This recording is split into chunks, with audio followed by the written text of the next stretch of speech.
নমস্কাৰ সকলোকে আৰু এটা নতুন ভিডিঅ'লৈ স্বাগতম। আজি আপোনালোকৰ ভিডিঅ'টো বহুত ইম্পৰ্টেণ্ট হ'বলৈ গৈ আছে, তো আপোনালোকে ভিডিঅ'টো মিছ নকৰিব। আজি আপোনালোকক এনেকুৱা এটা ছেটিং দেখাম যিটো আপোনাৰ বহুত কামত আহিব, তো আপোনালোকে মিছ নকৰিব। তো আজিকালি দেখিছে আপুনি যদি কাৰোবাৰ কল ৰেকৰ্ড কৰিবলৈ যায়, তো মোবাইলটোৱে আপোনাৰ কৈ দিয়ে যে আপুনি কল ৰেকৰ্ড আৰম্ভ কৰিছে, আৰু যিজনৰ আপুনি কল ৰেকৰ্ড কৰিছে তেওঁ গম পায় যে আপুনি তেওঁৰ কলটো ৰেকৰ্ড কৰিছে। তো এইটো বহুত অসুবিধা হয়, কাৰণ আমি কাৰোবাৰ যদি মনে মনে কাৰোবাৰ যদি কল ৰেকৰ্ড কৰিবলৈ যাওঁ তো আমি নোৱাৰোঁ। তো মই আপোনাক এনেকুৱা ধৰণৰ ছেটিং এটা দেখাম, যিটো ছেটিং কৰি লোৱাৰ পিছত আপুনি যদি কাৰোবাৰ কল ৰেকৰ্ড কৰে, ৰেকৰ্ড কৰাজনেও গম নাপায় আৰু আপুনিও গম নাপায় যে কলটো ৰেকৰ্ড হৈ আছে, মানে দুটা মোবাইলতে আপোনাৰ কল ৰেকৰ্ড হৈছে বুলি নকয়। তো ছেটিংটো কি হয় মই সকলোখিনি দেখাই যাম, তো আপোনালোকে ভিডিঅ'টো স্কিপ নোহোৱাকৈ চাই যাওক। তো ভিডিঅ'টো আৰম্ভ কৰিছোঁ। তো বন্ধুসকল, আপুনি যদি ভাবে আপুনি কাৰোবাৰ যদি কল ৰেকৰ্ড কৰে তো তেওঁ যাতে গম নাপায়, মানে আপুনি মনে মনে যদি কাৰোবাৰ কল ৰেকৰ্ড কৰিব বিচাৰে, তাৰ কাৰণে আপুনি কি কৰিব, মানে কি আজিকালি দেখিছে আপোনাৰ যেতিয়া আপুনি কল ৰেকৰ্ড কৰিবলৈ যায় তো আপোনাৰ গুগলে কৈ দিয়ে যে আপুনি কল ৰেকৰ্ড কৰি আছে। তো যিজনৰ আপুনি কল ৰেকৰ্ড কৰিব যায় তেওঁ গম পাই যায় যে আপুনি কল ৰেকৰ্ড কৰি আছে। তো আপোনাৰ এইটো বহুত প্ৰব্লেম হৈ যায়।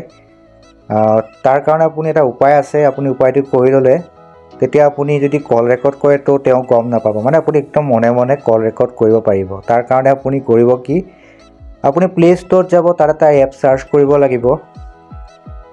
এপটো লিখি ল'ব TTSL, লিখি পেলাই আপুনি চাৰ্চ কৰিব। চাৰ্চ কৰাৰ পিছত ইয়াত যিটো আপুনি দেখিছে এইটো এপটো আপুনি ডাউনলোড কৰি ল'ব। মোৰ ডাউনলোড কৰা আছে যিহেতুকে, তো আপুনি ডাউনলোড কৰি ল'ব। ডাউনলোড কৰাৰ পিছত আপোনাৰ ইয়াত কাম নাই, এতিয়া একদম ডাইৰেক্ট আপুনি আপোনাৰ মোবাইল ছেটিংছত যাব।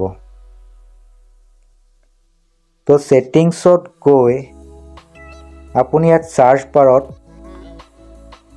লিখিব টেক্সট বুলি লিখি আপুনি চাৰ্চ কৰিব। চাৰ্চ কৰাৰ পিছত অকণমান তললৈ স্ক্ৰল কৰিব, তো আপুনি ইয়াত এটা অপশ্যন পাব স্পীচ ৰেট, সেইটো অপশ্যন আপুনি ক্লিক কৰিব। তো ক্লিক কৰাৰ পিছত প্ৰেফাৰেঞ্চ যোনটো ইঞ্জিন আছে, ইঞ্জিনটো ক্লিক কৰিব। ক্লিক কৰাৰ পিছত ইয়াত যিটো আপোনাৰ দেখিছে ওপৰটোত গুগল স্পেচটো দিয়া আছে, তাত আপোনাৰ আমি এইটোত থাকিলে ওপৰটোত থাকিলে আমি যেতিয়া কিবা কল ৰেকৰ্ড কৰিব যাওঁ তো গুগলে কৈ দিয়ে যে কলটো ৰেকৰ্ড হৈ আছে। তো আপুনি কি কৰিব, আপুনি ছেকেণ্ড অপশ্যনটো ক্লিক কৰিব, ক্লিক কৰি অ'কে কৰিব। কৰাৰ পিছত আপোনাৰ এইটো ছেটিং হৈছে। এতিয়া আপোনাৰ যিটো আপোনাৰ যেতিয়া আমি কল ৰেকৰ্ড কৰোঁ, যেতিয়া গুগলে কয় সেইটো কোৱাটো বন্ধ হৈ গৈছে। ইয়াত আৰু এটা কাম আছে, মই কামটো দেখাই আছোঁ। আপুনি ডাইল পেডটো যিটো আপুনি ডাইল কৰে, যিটো আমাৰ ডাইল পেড বুলি কয়, ডাইল পেডটো মই দেখাই আছোঁ। এইটো আপুনি অলপ সময় টিপি ধৰি ৰাখিব। টিপি ধৰাৰ লগে ইয়াত দেখিব এটা অপশ্যন অন হৈ গৈছে। তো আপুনি এতিয়া যিটো এপ ইনফো পাইছে সেইটো আপুনি কৰিব। ক্লিক কৰাৰ পিছত আপুনি এতিয়া ইয়াৰ ডাটাখিনি ক্লিয়াৰ কৰিব লাগিব। তাৰ আগতে মই কৈ লওঁ, আপুনি যদি ইয়াৰ ডাটাখিনি ক্লিয়াৰ কৰে, ক্লিয়াৰ কৰাৰ আগত কিন্তু এটা কথা, আপোনাৰ ডাইল পেডত ছেভত নহয়, আপুনি যদি কাৰোবাৰ নম্বৰ ডাইল কৰি থৈছে আৰু এই নাম্বাৰটো যদি আপোনাৰ ইম্পৰ্টেণ্ট হয় আপুনি ছেভ কৰি ল'ব, কাৰণ যেতিয়া আপুনি ক্লিয়াৰ ডাটা কৰিব, ক্লিয়াৰ ডাটা কৰাৰ লগে লগে আপোনাৰ তাত যিমানখিনি ডাইল পেডত নাম্বাৰ আছে সকলোখিনি ডিলিট হৈ যাব।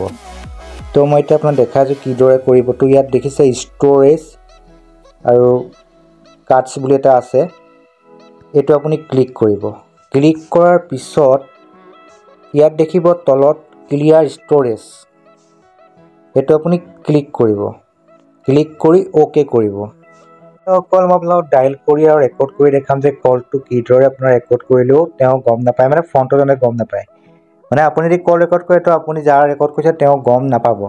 তো তাৰ কাৰণে মই ইয়াত আপোনাৰ যিহেতুকে মই বেলেগক নম্বৰ নলগাওঁ, মই ইয়াত জিঅ' কাষ্টমাৰ কেয়াৰ নম্বৰ এটাকে লগাই লৈছোঁ, খালি মই দেখাবৰ কাৰণে। তো মই এইটো